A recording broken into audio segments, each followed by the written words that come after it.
Okay, what the fuck do you mean when you say this?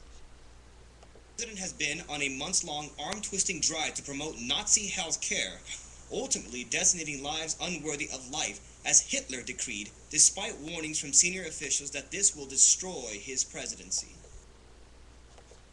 Okay, Nazi healthcare. Okay, well, I agreed with what you said at the beginning about the International Monetary Fund, and while I agree with some of your points, especially about Honduras, what the hell do you mean by that? This is where some of you hard right wing guys really come off badly.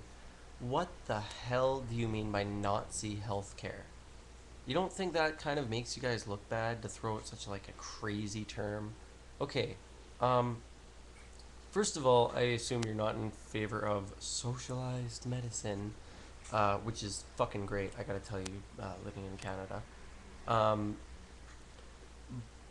but what do you mean by Nazi healthcare? Do you mean because abortion is still allowed? You know, you said some lives are designated not worthy. Well, yeah, it's called fucking abortion. We have abortion. You know, I say we. You have abortion too, but you know, most countries in the Western world, all of them actually have abortion. So, you know, if that's what you mean by Nazi healthcare, where, you know, babies are still aborted, wow, way to fucking look crazy right off the bat.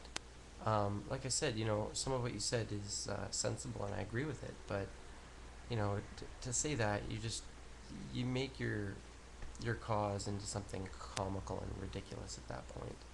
Um, and you know, I assume you don't mean, you know, a very shitty version of private care or private slash government care, like a two-tiered system where, you know, it's really unfair. Because I don't know, somehow with your right leanings, I don't think you uh, would want a public system. So somehow I doubt you're mocking Obama's idea.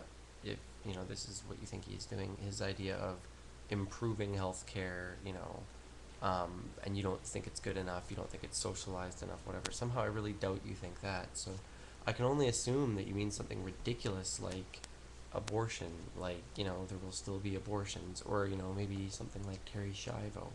Oh my god, you mean people will still die sometimes, you know? And then be kept alive for months as people argue about it? Anyway. And then this In terms of his overt promotion of cap and trade and green fascism, let's just cite an example.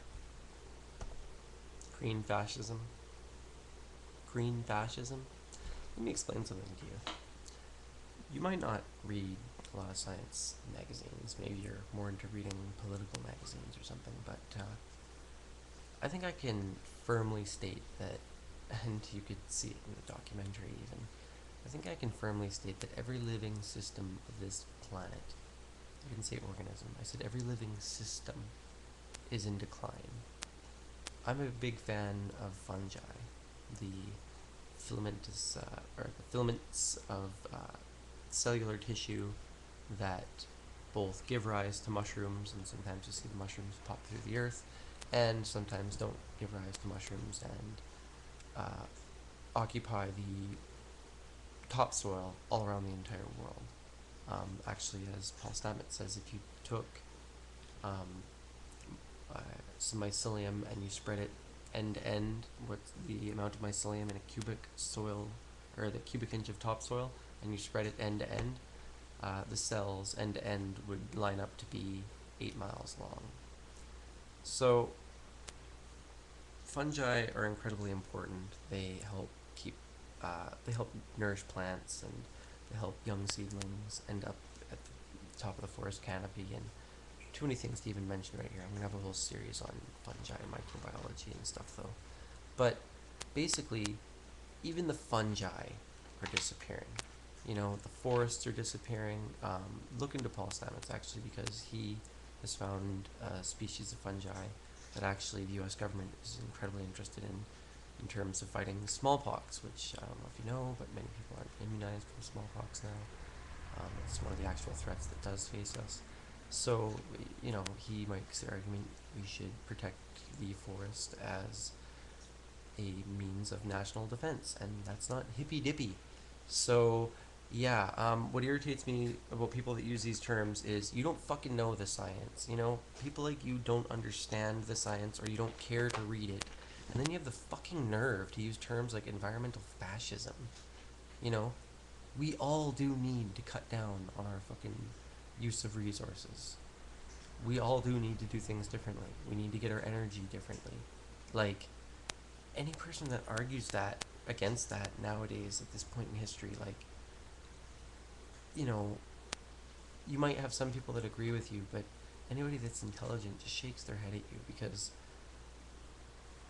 there are so many things environmentally that are critically in need of attention. To say a phrase like environmental fascism as if it has any validity, you know, um, whatever environmental proposal Obama does come up with, I'll tell you this much: it's probably not enough. Probably needs to be more done. Um, you know, I'm not gonna ramble right now, and this is why I prefer to write videos rather than use quick record. But the facts are there for anyone to see. You know, the environment can't wait much longer. Um, whether it's climate change or deforestation, or the fact, if I don't know if you knew this, the ocean is now becoming acidic. Um, by 2030, 2050, there won't be nearly as much time to do anything about any of this. So while we still have a somewhat functioning planet, let's protect it. And if you don't want to be taken as a fucking joke, don't use phrases like environmental fascism.